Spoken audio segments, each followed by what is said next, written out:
बक्सर जिले के सदर विधानसभा क्षेत्र के महदा गांव स्थित पंचायत भवन परिसर में मंगलवार को जनसुराज पार्टी के चुनाव अभियान समिति के संयोजक सह संस्थापक सदस्य तथागत हर्षवर्धन ने एक विशाल जनसभा को संबोधित किया।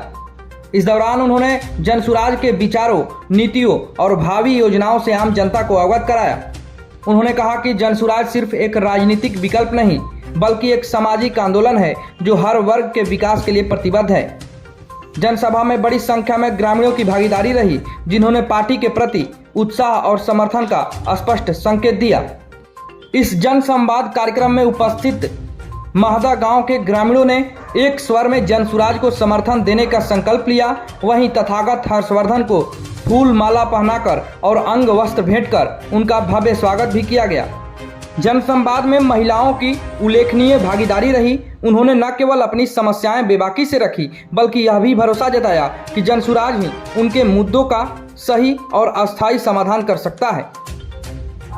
सभा को संबोधित करते हुए तथागत हर्षवर्धन ने जनसुराज के संस्थापक प्रशांत किशोर द्वारा किए गए वादों को दोहराते हुए कहा कि बिहार की सबसे बड़ी समस्या रोजगार और शिक्षा है। जनसुराज की सरकार बनते ही पहला कदम पलायन पर रोक लगाने का होगा। इसके साथ ही 15 वर्ष तक के बच्चों को निजी विद्यालयों में पढ़ाई के लिए सालाना 15,000 रुपये की सहायता राशि भी उपलब्ध कराई जाएगी।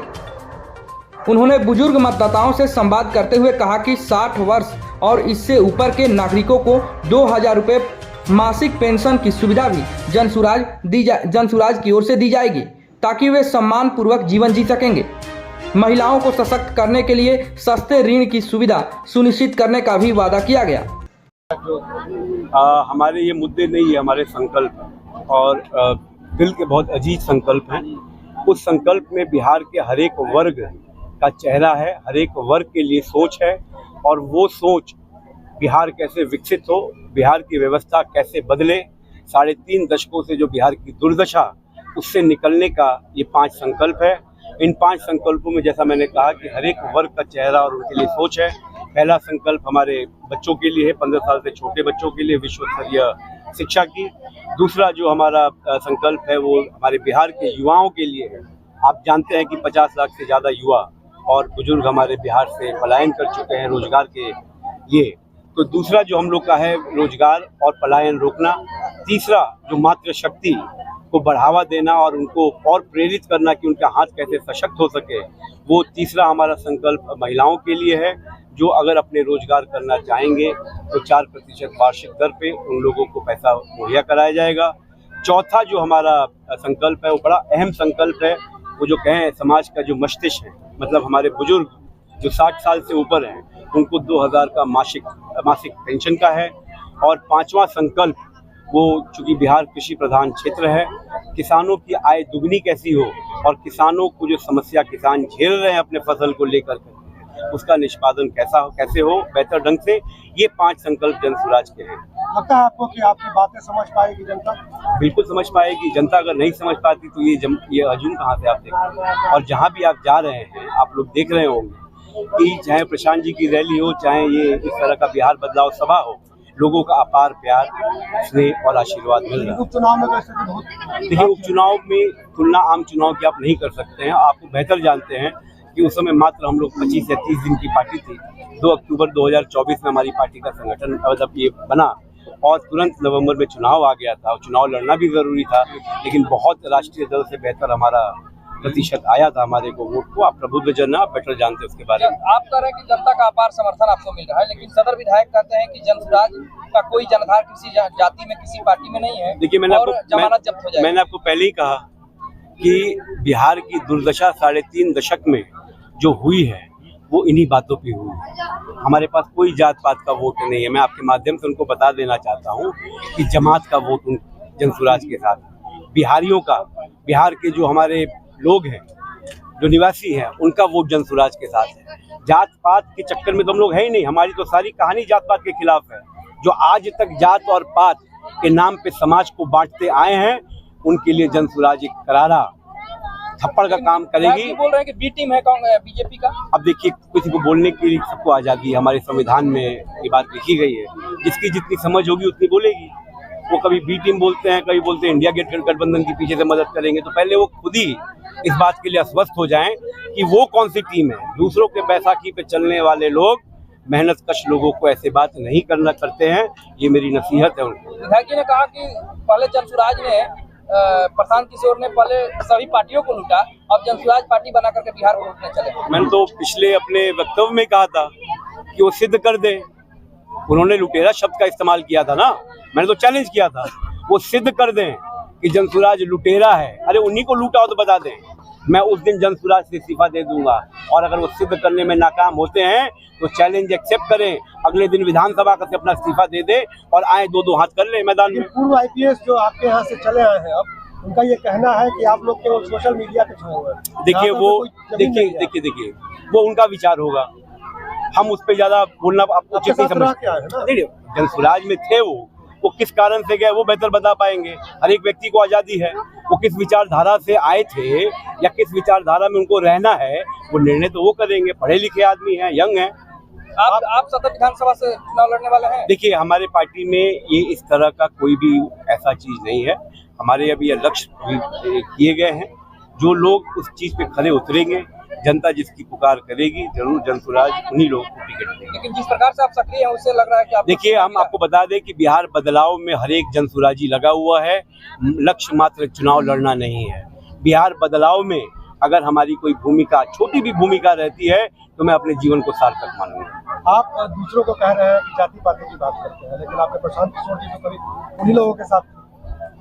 किन लोगों के साथ आप जिनकी बात कर रहे हैं, कभी किसी पार्टी के लिए कभी। देखिए, जनसुराज बनने से पहले प्रशांत किशोर एक पॉलिटिकल स्ट्रेटेजिस्ट और एनालिस्ट, उनकी सेवाएं कोई भी ले सकता था। आप तब की बात कर रहे हैं जब उनकी कंपनी तो ऑलरेडी बंद हो चुकी है। वो कंपनी के बाद जो आप कह रहे हैं कि उन्होंने बहुत लोग, बिल्कुल में सच्चाई है, इसमें कोई उसमें छुपाने वाली बात तो है नहीं। प्रशांत किशोर जी ने अपनी सेवाएं जो राजनीतिक दलों ने लिया, एक प्रोफेशनल के तौर पर उन्होंने दिया।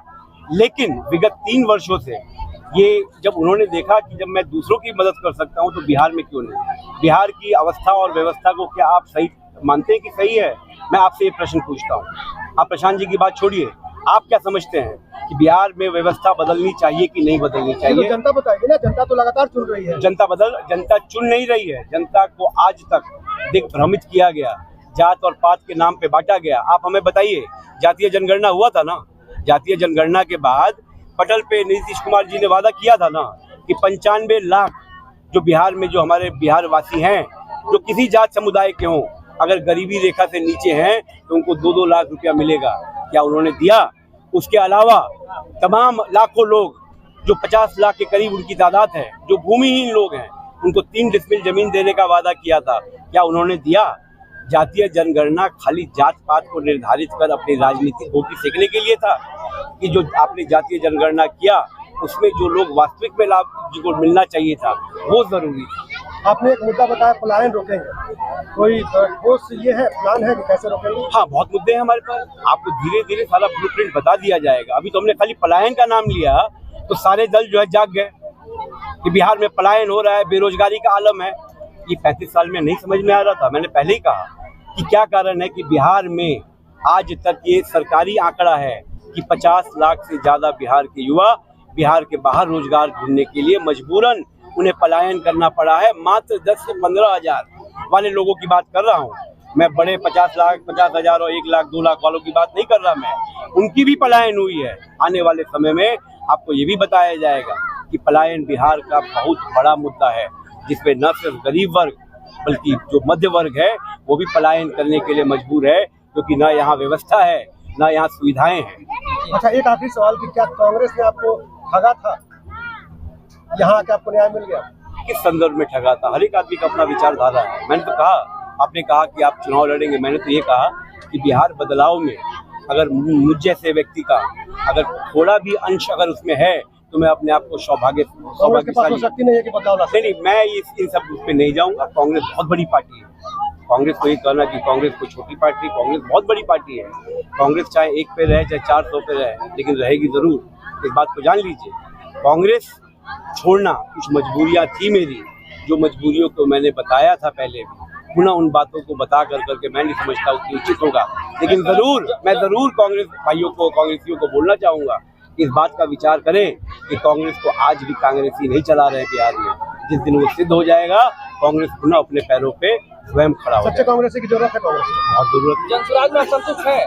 सॉरी, जनसुराज में आकर संतुष्ट है? मैं बिहार के बदलाव के लिए अपने आप को परिपूर्ण, मतलब पूरे तरीके से मैं समझता हूं कि मेरी यहाँ भागीदारी है, और मैं इस बात से संतुष्ट हूं कि बिहार बदलाव की सोच जो जनसुराज की है उसमें मैं अपनी भूमिका अदा कर सकता हूं।